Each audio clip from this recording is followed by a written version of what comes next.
साथियों और मेरे प्यारे विद्यार्थियों, मैं प्रोफेसर शैलेश, नागपुर विश्वविद्यालय डॉक्टर अंबेडकर विचारधारा ऊर्जा रिसर्च सेंटर के माध्यम से आज डॉक्टर बाबा साहब अंबेडकर के विचारों से प्रेरित होकर और डॉक्टर बाबा साहब अंबेडकर के विचारों को जानने के लिए, उसका विश्लेषण करने के लिए, उसकी कोशिश करने के लिए हम यहाँ पर इस उपक्रम को कर रहे हैं। डॉक्टर बाबा साहब अंबेडकर का व्यक्तित्व आप सबको पता है कि डॉक्टर बाबा साहब अंबेडकर इस विश्व के एक हीरे थे, एक विश्व के प्रकांड पंडित थे और उनकी विचारधारा एक मानवीय मूल्यों को सुरक्षित करने हेतु उनकी विचारधारा थी और उसी को देखते हुए इस विचारधारा को जन जन तक पहुंचाने के लिए हम यह कोशिश कर रहे हैं। डॉक्टर बाबा साहब अंबेडकर का और डॉक्टर बाबा साहब अंबेडकर के विचारधारा का एक दृष्टिकोण था और वो दृष्टिकोण था मानव विकास, मानव की सुरक्षा। और इस मानव विकास के लिए और मानव की सुरक्षा करने के लिए डॉक्टर बाबा साहब अंबेडकर ने इस भारत देश का लोकतंत्र का प्रारूप बनाया और इस लोकतंत्र को घटना के माध्यम से, भारतीय संविधान के माध्यम से एक आकार दिया है। इस संविधान का प्रारूप बनाते वक्त और इस संविधान को आकार देते वक्त डॉक्टर बाबा साहब अंबेडकर ने सबसे पहले लोकतंत्र की व्याख्या हमें दी। हम भारतवासी अब्राहम लिंकन की व्याख्या, लोकतंत्र की व्याख्या तो हम जानते हैं, लेकिन डॉक्टर बाबा साहब अंबेडकर की लोकतंत्र की व्याख्या नहीं जानते और इसीलिए आज के इस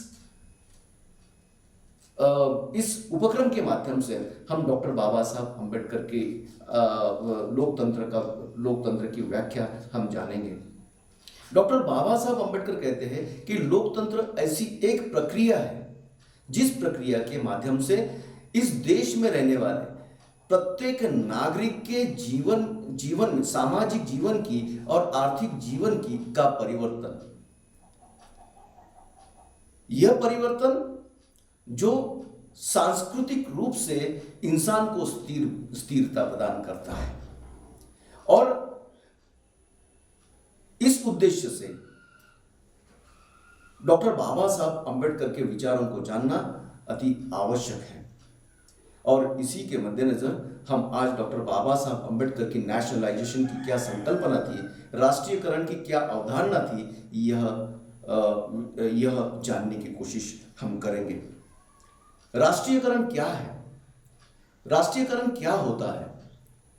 तो अगर सर्वसामान्य रूप से हम कोशिश करें, हम जानने की कोशिश करें तो हमें ऐसा पता चलता है कि जो मूलभूत उद्योग है, इंग्लिश में जिसको हम बेसिक इंडस्ट्री कहते हैं, उन बेसिक इंडस्ट्री पर सरकार का, इस देश के सरकार का मालिकाना हक क्यों होना चाहिए? मालिकाना हक क्योंकि यह जो मूलभूत उद्योग होते हैं, यह मूलभूत उद्योग इस देश की अर्थव्यवस्था को, इस देश की इकोनॉमी को सुरक्षा प्रदान करते हैं, उसको विकसित करने में अपनी अहम भूमिका रखते हैं। और इसीलिए जो मूलभूत और जो बेसिक उद्योग है वो सरकार के हक में होनी चाहिए, सरकार के मालिकाना हक होना चाहिए। क्यों? कि इस माध्यम से बड़े तादाद में बेरोजगारी को दूर किया जा सकता है। इसका प्रयोग हुआ भी है और इस प्रयोग को वो कैसे हुआ है और क्या क्या इसके माध्यम से साकार हुआ है, ये हम अगले वीडियो में देखेंगे। लेकिन आज हम यही जानने की कोशिश करेंगे कि नेशनलाइजेशन के माध्यम से क्या होगा। तो डॉक्टर अंबेडकर विचारधारा के अनुरूप संवैधानिक कानून की सुरक्षा में जनजीवन की सुरक्षा करना, संवैधानिक कानून की सुरक्षा में जनजीवन की सुरक्षा करना, यह हेतु नेशनलाइजेशन के पीछे है, ऐसा हमें लगता है।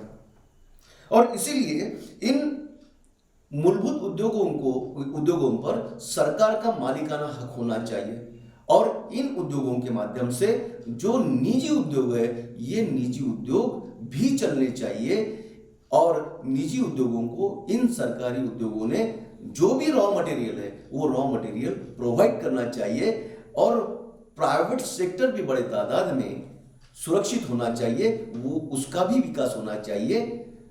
और ये तभी हो सकता है जब मूलभूत उद्योग ये सुरक्षित रहे, ये स्थिर रहे।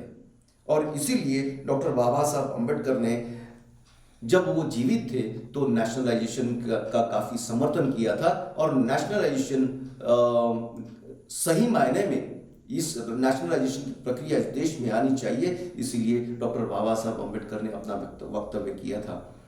और इस तरीके से ये जो राष्ट्रीयकरण है, ये नेशनलाइजेशन है, इस देश की अर्थव्यवस्था को विकसित करने के लिए, इस देश की अर्थव्यवस्था को स्थिर करने के लिए, इतना ही नहीं तो इस अर्थव्यवस्था का समाज के ऊपरी तबके से लेकर तो नीचे के तबके तक उस विकास को प्रवाहित करने के लिए नेशनलाइजेशन कितना कारगर है, राष्ट्रीयकरण कितना कारगर है, इस पर भी डॉक्टर बाबा साहब अम्बेडकर ने अपना वक्तव्य दिया था।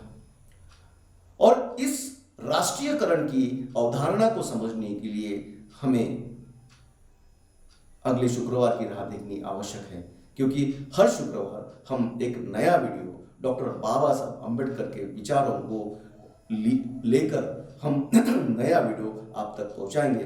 अगले वीडियो में डॉक्टर बाबा साहब अम्बेडकर की राष्ट्रीयकरण की अवधारणा क्या थी, इसको देखेंगे। तब तक के लिए जय भीम, जय भारत।